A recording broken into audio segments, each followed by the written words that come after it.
Hai guys, kembali lagi dengan aku. Ya, kali ini aku mau bahas soal pernikahan. Sering dikit, aku udah nikah dari bulan September 2017. Ya, paling kurang lebih udah 3 tahun pernikahan nih. Ngomongin soal nikah sebenarnya aku masih terlalu juvenil gitu aja, terlalu dini banget buat ngomongin soal nikah gitu. Buat kamu yang penasaran gimana sih kehidupan pernikahan, ini nih beberapa pelajaran hidup yang aku rasakan dalam 3 tahun pernikahan ini. Check this out.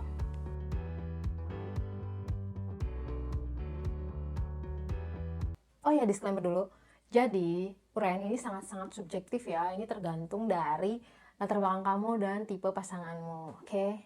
Jadi, poin pertama adalah jangan terlalu banyak berekspektasi pada pasangan. Ya, dalam segala hal, bukan hanya soal hubungan ya. Ekspektasi terlalu tinggi itu memang kadang-kadang tuh kayak merusak bahagia kita yang sesungguhnya, ibarat kita gitu. Jadi kadang-kadang kalau kamu pengen sesuatu, ya udah bilang aja gamblang gitu kan, aku pengen A, aku pengen B gitu. Gimana menurutmu? Itu sih. Jadi kalau udah nikah tuh kayaknya masa-masa untuk kode-kodean itu udah nggak ada deh. Kadang-kadang bahkan kayak kode-kodean itu justru kayak ya, memperparah keadaan sih, kayak lebih mendramatisir gitu. Sambil berdoa sama Allah ya, biar semoga pasangan kita tuh sadar gitu, membukakan pintu hatinya atau mendapatkan hidayah gitu kan. Bahkan malah ketika kita nggak berekspektasi apapun, pasangan itu malah malah apa ya, malah melampaui ekspektasi kita sebelumnya gitu kan. Emang sih aku juga bingung, hidup tanpa ekspektasi tinggi tuh gimana. Ini masih PR banget gitu. Susah ngatur ekspektasi. Oh ya, selain itu tuh sebenarnya ngomongin soal ekspektasi ini bukan berarti pasangan kita tuh nggak bisa diandalkan ya, tapi lebih ke apa namanya, kita tuh punya harapan-harapan yang yang semu gitu loh, yang bahkan malah bikin kita tuh kayak nggak bersyukur dengan apa yang ada di depan mata gitu sih. Poin kedua adalah kita nggak pernah bisa mengubah pasangan kita, apalagi secepat itu ya, nggak pernah bisa. Dia sudah hidup puluhan tahun, ibarat kita 25 tahun atau 30 tahun gitu.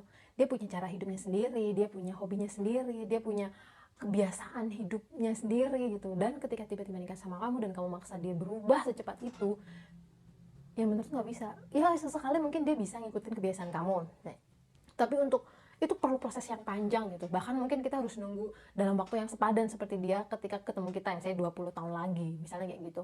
Ya, perbedaan dalam sebuah pernikahan itu mutlak, nggak mungkin nggak ada perbedaan. Jadi kadang yang kita perlukan adalah kompromi kali ya, lebih ke kompromi dan ya adaptasi sih, adaptasi.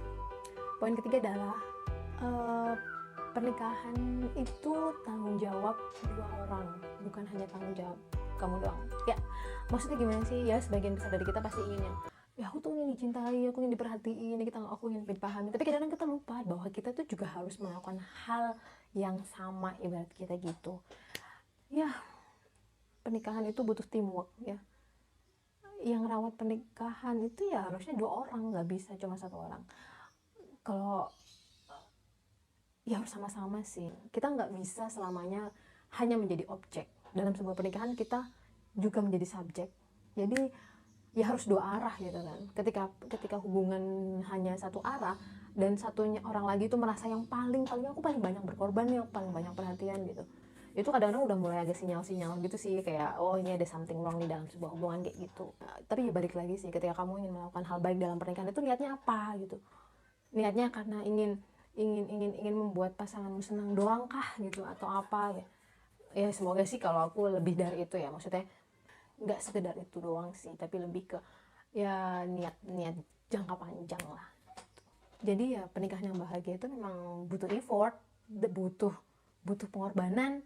Ya butuh pengorbanan, butuh butuh butuh waktu, butuh tenaga, butuh pikiran, ini semuanya, semua dalam diri kita memang harus masuk di sana sih.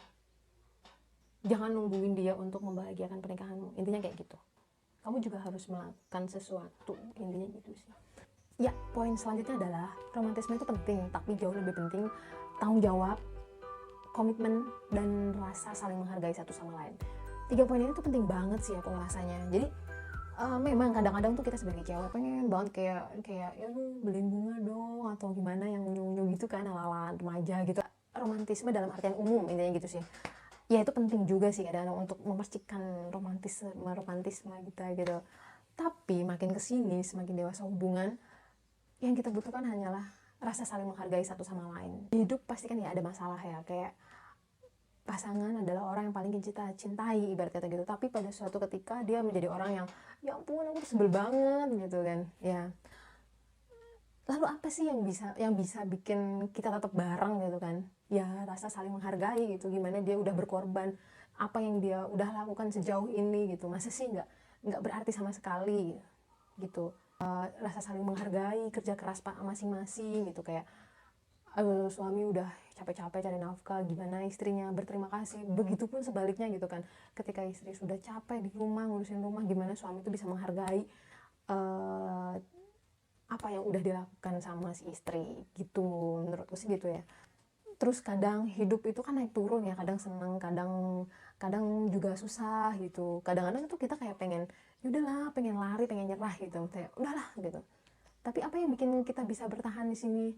Kita merasa bertanggung jawab pada kewajiban-kewajiban kita, terus kita komitmen gitu. Kita tuh dulu nikah niatnya apa sih gitu? Niatnya seneng doang ya enggak kan? Jadi ya itulah yang bikin kita bertahan gitu. Dan poin selanjutnya adalah hidup itu dalam sebuah pernikahan pasti ada masalah, pasti gitu. Dan masalah dalam rumah tangga itu memang lebih kompleks gitu. Karena apa? Karena yang ada dalam hidup kita tuh banyak gitu. Kayak suami udah tambah satu, belum keluarga suami, kita tambah lagi belum anak gitu kan. Yang dulu kita masih jomblo cuma kita satu doang, paling masalah cuma sama orang tua kita karena beda prinsip atau gimana gitu kan. Sekarang itu banyak gitu. Aspek itu juga banyak banget gitu, kayak masalah keuangan, hubungan, masalah banyak banget lah gitu. Kayak kamu sebel banget suami suka naruh barang sembarangan, terus sering lupa, atau ketidakcocokan dengan mertua, atau beda pendapat atau gimana ya. Itu kayaknya semua pasangan tuh sebenarnya merasakan hal itu deh, dan ya wajar sih. Masalah itu datang buat dihadapi gitu, buat diselesaikan gitu, nggak usah didramatisir ya gitu sih. Kalau dulu tuh kayak ya ampun kok aku gini banget ya, kok nggak gitu. Setelah aku lihat nih kayak curhat gitu sama teman-teman yang lain, kayak ya mereka juga kayak gitu kan. Ya udah, itu pada masalah pada umumnya ya. Kalau aku baginya kayak ada tier gitu, kayak apa ya, skala 1 nih. Misalnya pasangan suka berantakan gitu, ya udah sih itu sangat bisa ditoleransi, nggak usah diambil pusing gitu. Masalah kedua misalnya kayak apa ya, boros gitu, ya udah itu bisa dikomunikasikan gitu, itu bisa dilatih gitu. Yang nggak bisa mungkin kayak misalnya dia KDRT atau dia selingkuh, itu udah tahap tinggi sih, itu udah fatal itu ya. Itulah beberapa pelajaran hidup 3 tahun pernikahan.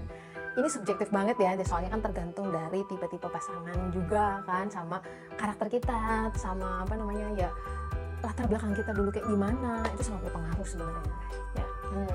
Semoga video ini bermanfaat dan terima kasih. Udah gitu aja ya, sampai jumpa di video selanjutnya. Jangan lupa klik subscribe, like, dan bagian video ini ya. Dah, sampai jumpa.